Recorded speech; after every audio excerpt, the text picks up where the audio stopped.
Okay, y'all, so now we're going to be talking about older women and competitive sports. So I'm smiling really big because I love this whole idea and I think it's wonderful. So we're going to talk about a little bit. There was a study done on these women that did these activities back in Australia in our book, and the author was talking about it.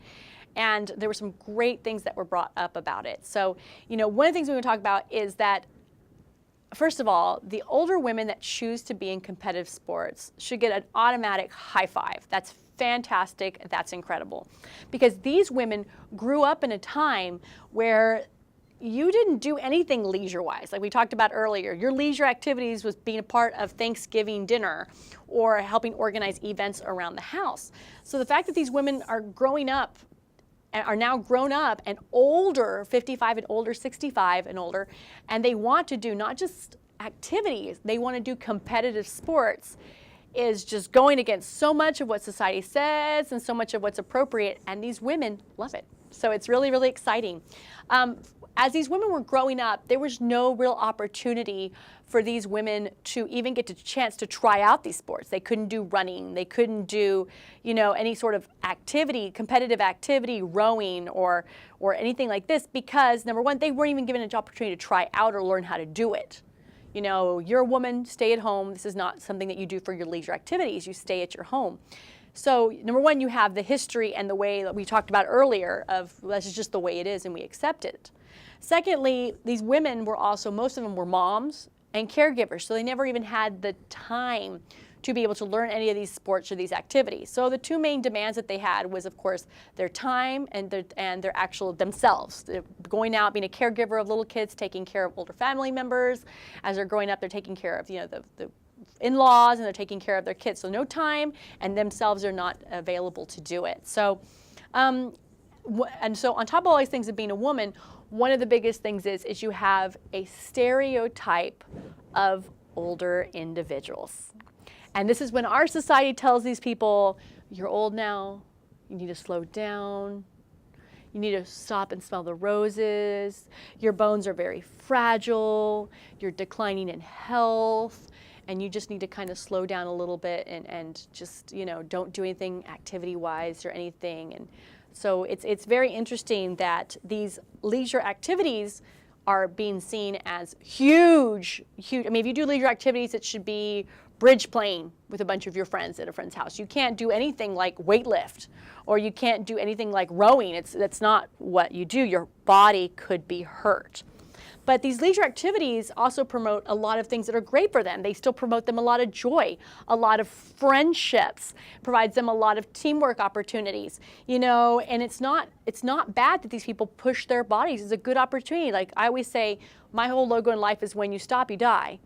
You have to keep moving. And as if you notice, people that retire, when they slow down, their health does get worse. You have to stay healthy and keep moving and shaking.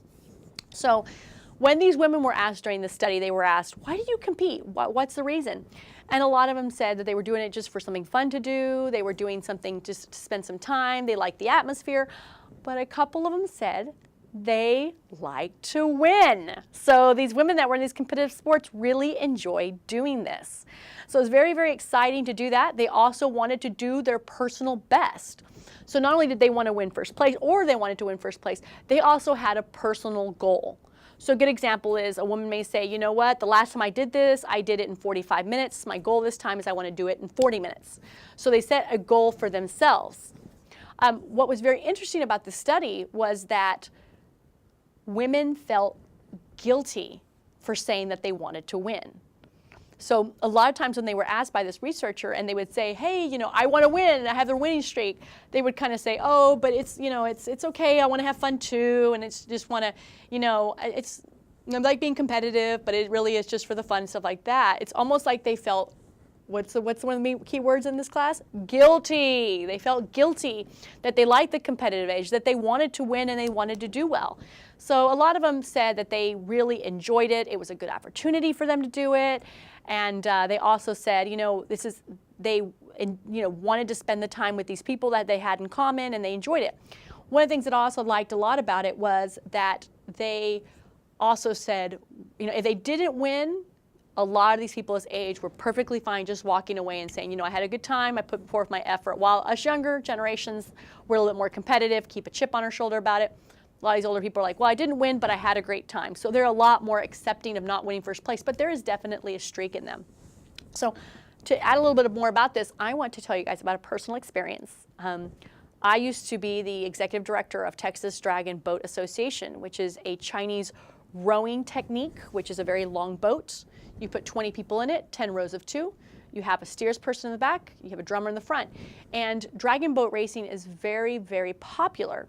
And one group that a lot of people do it is an older generation enjoy doing this. And one of it is, number one, teamwork. Everyone has to work together because they have to paddle in unison together. Number two, a lot of great friendships. A lot of people have a lot in common. They like being outdoors. They like the fresh air. They like the splash of water on their face, you know. And also, number three, a lot of them is they just want to be out and about. And this is a really good thing to do. So we have a lot of older teams that compete in this. And it's amazing to see these individuals who put their heart into being dragon boat racers. And what's so amazing about this sport as well is that it's not about how good you are, how strong you are, how much weight you got. It's how in sync you can paddle together. So it's amazing to see when you have a big group of little old ladies, you know, in their 60s to 80s, paddling quicker than these high school kids because they don't know how to work in unison. And I love it. I love seeing these little old ladies fly by. And it's so exciting to see these little old ladies in big hats, and they're wearing their matching outfits and shirts, and these friendships that I've seen. I did this for 5 years, and I've seen these friendships just develop and nurture and grow. And there's also a group that I love to pieces, and they are called All Hands Abreast, and the group is called Pink Fury. And these are 2 dragon boat teams from Texas, and they are breast cancer survivor teams, and they're dragon boat teams. And once again, we were talking about earlier about friendships, and these ladies, it's an all-ladies team that have suffered or are currently going through breast cancer, and they're scared. They don't know what's going to go on. They don't know if they're going to be alive. They've lost their female identity. They've lost their breasts. A lot of them have had them removed. A lot of them have a lot of pain. They're a lot scared. But one of the comments that always makes me cry is when I remember a woman used to say, I have a lot of fear. I don't know if I'm going to die. I don't know what's going on with my life. But when I get into the boat, everyone around me is going through the same thing, and we all work together to make it to the finish line. So that's a really good example of a great event that older women are getting involved in, because dragon boat racing, number one, makes it really, really a good community where people want to be active. Everyone there supports each other being active and being involved. Number two, a great teamwork, great team building sport, especially for these women who need to have that sense of security and someone that's there for them to help them out. And also, you have an opportunity for everyone to bond. Everyone's going through the same thing. So as the dragon boat ladies always say, you know what, it's not the time, it's getting to the end of the line and making sure you get past the goal. So they're a great example, great example of older women in competitive sports. So the most important thing I want you guys to take from this little mini seminar is that the older athletes, one of the great things that these women who are daring to go outside the norm and trying to do something different is that they're helping change the attitude and the viewpoints and the expectations of what older women and older individuals can do when they get to the age that our society has always said that they need to sit down and smell the roses. These women are choosing to paddle by and go as fast as they can.